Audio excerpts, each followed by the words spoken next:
ক্ষমতার অপব্যবহার করে পূর্বাঞ্চলে 10 কাঠার 3টি প্লট বরাদ্দ নেওয়ার অভিযোগে ক্ষমতাচ্যুত প্রধানমন্ত্রী শেখ হাসিনা ও তার পরিবার সহ 23 জনের বিরুদ্ধে দুদকের করা 3টি মামলার রায় আগামীকাল। ঢাকার বিশেষ জজ আদালত 5-এ এসব রায় ঘোষণা করা হবে। রায়ে আসামিদের সর্বোচ্চ শাস্তি যাবজ্জীবন কারাদণ্ড প্রত্যাশা করছেন দুদকের কৌঁসুলি।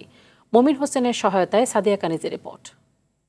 পূর্বাঞ্চলে প্লট দুর্নীতির অভিযোগে শেখ হাসিনা ও তার 2 সন্তান এবং সংশ্লিষ্টদের বিরুদ্ধে গত জানুয়ারিতে পৃথক 3টি মামলা করে দুদক। গত 10 মার্চ এসব মামলায় তদন্ত শেষে এ 3 জন সহ 23 জনকে অভিযুক্ত করে আদালতে অভিযোগপত্র দেয় সংস্থাটি। আর গত 31 জুলাই অভিযোগ গঠন করে আদালত।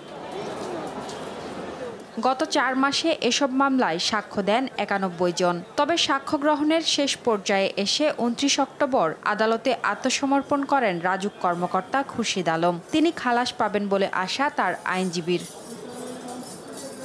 23 নভেম্বর দুদক ও আসামিপক্ষের আইনজীবীদের যুক্তিতর্ক শেষ হয়। চার্জ গঠন করার পরে আমরা এই মামলাটা প্রমাণ করার জন্য যে সকল সাক্ষী প্রয়োজন আমরা সেই সব সাক্ষী আমরা বিজ্ঞ আদালতে উপস্থাপন করেছি উইথ ডকুমেন্টস।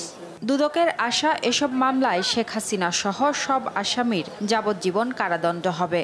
ওনার বাবার সম্পত্তি উনি উত্তরাধিকার সূত্রে পেয়েছেন, ওনার গুলশানে বাড়ি আছে, সেই সম্পত্তি ওনার আয়কর নথিতে প্রদর্শন করা আছে। এরপরেও এই প্লটটা অন্যায়ভাবে আবদারের বশবর্তী উনি পেয়েছেন এবং উনি নিজ দখলে আবার রেজিস্ট্রি করে নিয়েছেন।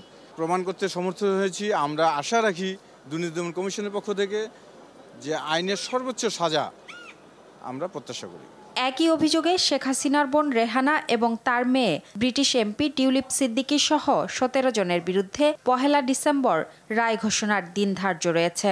এছাড়া রেহানার 2 সন্তান রাদওয়ান ও আজমিনার বিরুদ্ধে আরও 2 মামলায় সাক্ষ্য গ্রহণ চলছে। সাদিয়া কানিজ, RTV, ঢাকা।